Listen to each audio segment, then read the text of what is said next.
नमस्कार साथियों, मैं आपका किसान मित्र संदीप पाटीदार धार वाले किसान यूट्यूब चैनल पर आपका स्वागत करता हूं। किसान साथियों, आज हम चर्चा करेंगे डीएपी और एनपीके के बारे में। साथियों, हर किसान फसल की बुआई के समय दो प्रकार के खाद का इस्तेमाल करता है। इसमें एक है एनपीके, दूसरा है डीएपी। साथियों, हम जब इसका उपयोग करते हैं हमें ये पता नहीं होता कि हमारी फसल को चाहिए क्या।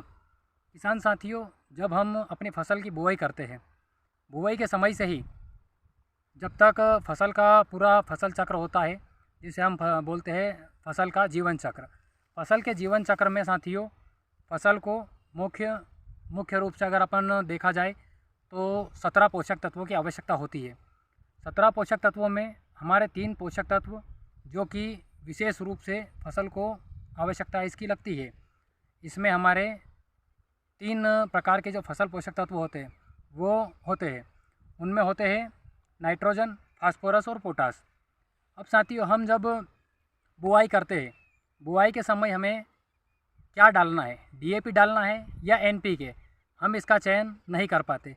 जो हमारे हाथ लग गया वही हमने डाल दिया। तो साथियों, इसमें हमें डीएपी और एनपीके, साथियों जब हम डीएपी का इस्तेमाल करते हैं तो हमें 2 चीज़ें देखने को मिलती है। उसमें 2 पोषक तत्व होते हैं, पहला होता है हमारा नाइट्रोजन, दूसरा होता है हमारा फास्फोरस। तो साथियों, डीएपी में हमें 18% नाइट्रोजन, 46% फास्फोरस मिलता है। वहीं अगर हम एनपीके की बात करें तो एनपीके में साथियों हमें 12-32-16 और 10-26-26 दो तरह से एनपीके 12-32-16 और 10-26-26 2 चीज़ें होती है। 2 चीज़ों में हमारा नाइट्रोजन, फास्फोरस और पोटास होता है। ये तीनों चीज़ों साथियों हमें हमारी फसल के लिए बहुत आवश्यक है। इसीलिए साथियों हमें डीएपी के बजाय एनपीके का उपयोग करना है, क्योंकि साथियों एनपीके में हमें मिलता है पोटास। पोटास साथियों हमारी फसल के लिए बहुत ही आवश्यक पोषक तत्व है। पोटास से साथियों हमारी फसल में फसल का तना मजबूत रहेगा, कीट और रोगों से लड़ने की ताकत ज़्यादा रहेगी, प्लस आपका जो दाना आता है दाना मजबूत और वज़नदार रहेगा। साथियों आपकी उपज उससे बढ़ेगी। तो कुल मिलाकर साथियों अगर हम डीएपी का इस्तेमाल करते हैं तो हमें 2 पोषक तत्व मिल रहे हैं, वहीं अगर हम एनपीके का इस्तेमाल करते हैं तो हमें 3 पोषक तत्व मिलते हैं।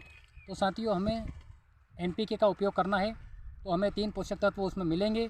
और साथियों जिन किसान साथियों ने डीएपी का इस्तेमाल बिजाई के समय किया था, वो किसान साथी अभी भी, अब जब हम पहली सिंचाई जब देते हैं, पहली सिंचाई में आप यूरिया के साथ पोटास का इस्तेमाल, एमओपी जो हमारा होता है उसका इस्तेमाल कर सकते हैं।